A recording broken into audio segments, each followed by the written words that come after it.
Hello guys, welcome to my YouTube channel maths. और आज बात करेंगे सर्कल की। तो सर्कल के फॉर्मूले देखते हैं सबसे पहले, यानी कि वृत्त। देखते हैं सर्कल होता कैसा है। एक सर्कल होता है, ठीक है। इसका इस बिंदु को केंद्र बिंदु कहते हैं। इसे आप ओ से डिनोट कर सकते हैं। इसे क्या बोलते हैं? केंद्र बिंदु, यानी कि या सेंटर बोल दो, आप सेंटर कह सकते हैं। इस केंद्र बिंदु से इसकी सरकमफ्रेंस, ये जो आप साइड में है, ये इसकी बाउंड्री जो है, यानी फेंस या पैरामीटर बोल दो आप, इसे बोलते हैं सरकमफ्रेंस, यानी कि सरकमफ्रेंस यानी कि परिधि। पैरामीटर बोल सकते हैं, फेंस भी बोल सकते हैं, ठीक है। तो और इस केंद्र बिंदु से इसके सरकमफ्रेंस तक की डिस्टेंस, यानी कि इसके केंद्र बिंदु से सरकमफ्रेंस तक की डिस्टेंस क्या होती है? वो उसकी होती है रेडियस।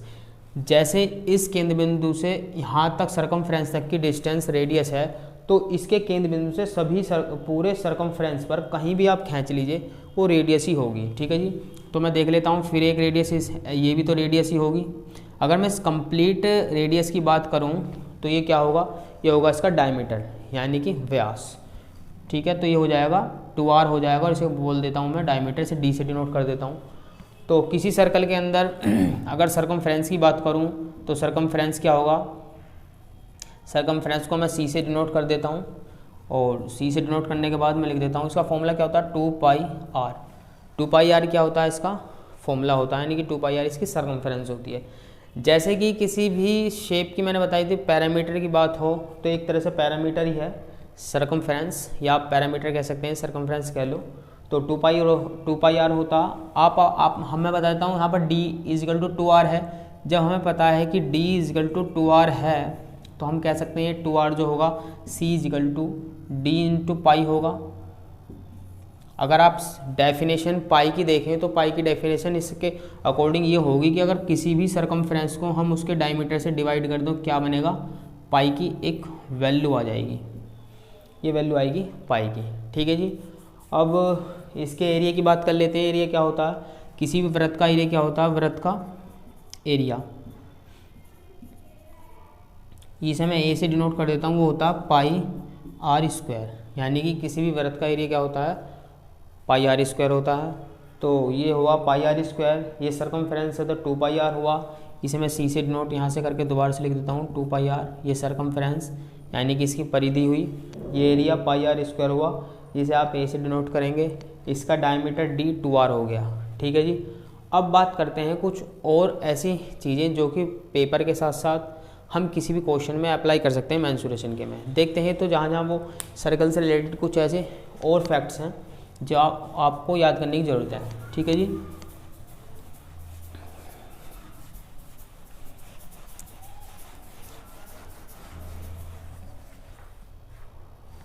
तो देखते हैं, अगर मैं बात करूं कि किसी भी वृत्त में उसकी r रेडियस होगी, अगर r रेडियस है तो सरकमफ्रेंस क्या होगी? 2πr। एक तो ये होगा। एरिया की बात करूं तो एरिया क्या होगा? पाई आर स्क्वायर, ठीक है जी। ये इसके दो फॉर्मूले हैं। साथ ही साथ अब मैं बता देता हूं वो फैक्ट्स जो आपको याद करने हैं और जिनसे हमारे क्वेश्चंस मेंसुरेशन के ईजिली सोल्व हो जाएंगे। तो अगर किसी सर्कल की रेडियस r हो और 2πr उसका सरकमफ्रेंस हो और एरिया पाई आर स्क्वायर हो, यानी कि क्षेत्रफल यानी एरिया, सरकमफ्रेंस यानी कि परिधि और त्रिज्या यानी कि रेडियस, ठीक है जी। तो बता देता हूँ मैं इसे हमें क्या याद करना है इसमें। अगर किसी भी सर्कल में उसकी रेडियस 7 हो तो उसकी परिधि क्या होगी? 44 होगी। अगर त्रिज्या 7 है, परिधि 44 होगी, तो एरिया कितना होगा? एरिया होगा 154। आपको बस ये याद करना है। सबसे पहले बता देता हूँ, अगर रेडियस आ रहा है तो परिधि 2πr कैसे होगी? माना 2 इंटू 22/7 इंटू आर रेडियस कितना? 7। इस 7 से 7 कट गया तो परिधि कितनी आएगी? सरकमफ्रेंस 44 आ गई। तो मैंने इसलिए यहाँ पर 44 लिख दिया। एरिया पाई आर स्क्वायर 154 कैसे आया? 54 ऐसे आया कि 22 की वैल्यू पाई की वैल्यू मैं बता देता हूँ। पाई की वैल्यू हर कंडीशन में पेपर में अलग से देगा कि उस आपको 3.14 लिखना है या 22/7 यूज करना। लेकिन मोस्टली हम जब पेपर में देंगे तो 22/7 यही पेपर में मिलेगा, और 3.14 देता है तो अलग से होगा। तो 44 हो गया। एरिया की बात करते हैं। एरिया क्या होगा? एरिया होगा पाई इंटू आर स्क्वायर, यानी कि 22/7 इंटू रेडियस 7, 7 इंटू 7, 7 से 7 का 22 इंटू 7 कितना होता? 154 होता। ठीक है जी। तो एरिया इस तरह से निकला। तो मैं बता देता हूँ, अब ये फैक्ट्स मल्टीपल में चलेंगे।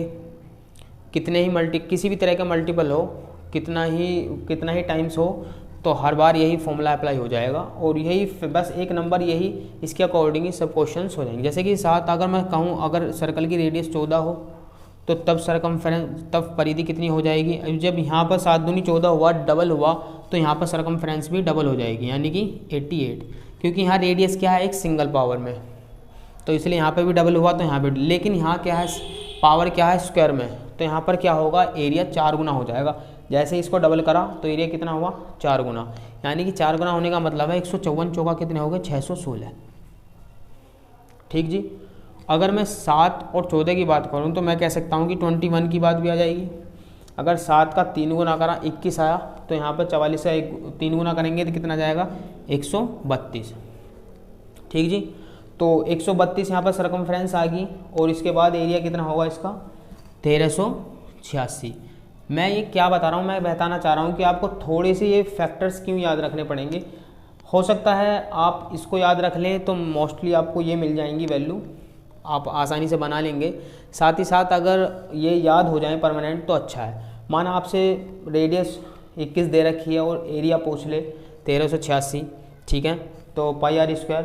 तो मैं बता दूं, अगर मैं एक सर्कल की आगे मैं फॉर्मूले बताऊंगा, सिलेंडर के, कोन के, उनमें क्या होगा कि हम इनका ही यूज़ करके, रेडियस का, सरकमफ्रेंस का और इसके एरिया का यूज़ करके ही हम उन सवालों के सॉल्यूशन सेकंड्स में कर लेंगे। ठीक है जी। तो देखते हैं, अगर 21 है तो 132 आ गई परिधि, और क्षेत्रफल कितना आएगा? 1386। अगर ऐसी में हाफ कर दूं इसका, तो हाफ कर दो 3.5, तो अगर हाफ हुआ है तो ये भी हाफ हो जाएगा, यानी कितना हो जाएगा? 22। 22 के बाद अगर मैं देखूं तो ये जब हाफ हुआ है तो ये कितना हो जाएगा? वहाँ पर जब डबल हुआ था 4 गुना हुआ था, लेकिन हाफ होने पर कितना होगा? 1/4 टाइम्स, यानी 1/4 टाइम्स। अगर 1/4 टाइम्स करोगे इसका तो ये कितना आ जाएगा? देखो 144 इंटू 1/4 आप डिवाइड दे सकते हैं, या मुझे याद है 38.5। और ये वैल्यूज़ आप इजीली याद भी करें, और ये फैक्टर्स क्वेश्चंस में याद भी आते भी हैं। जैसे कि आपसे क्वेश्चन पूछ लेगा 1386 का फैक्टर्स पूछ लेगा, तो आपको याद होना चाहिए कि 154, और यहाँ पर कितना हुआ? 3 गुना, तो 154 निम्मा हो गया। 102 616 है तो 154 चौका हो गया। तो ये फैक्टर्स भी याद होने चाहिए। आपसे पूछे 38.5 154 का कितना गुना है, यानी कि 38.5 का 4 गुना 154 है। ठीक है जी, तो 54 है। इसी तरह से ये फैक्टर्स याद होने चाहिए। और मैं थोड़े से बता देता हूँ अब और फैक्टर्स।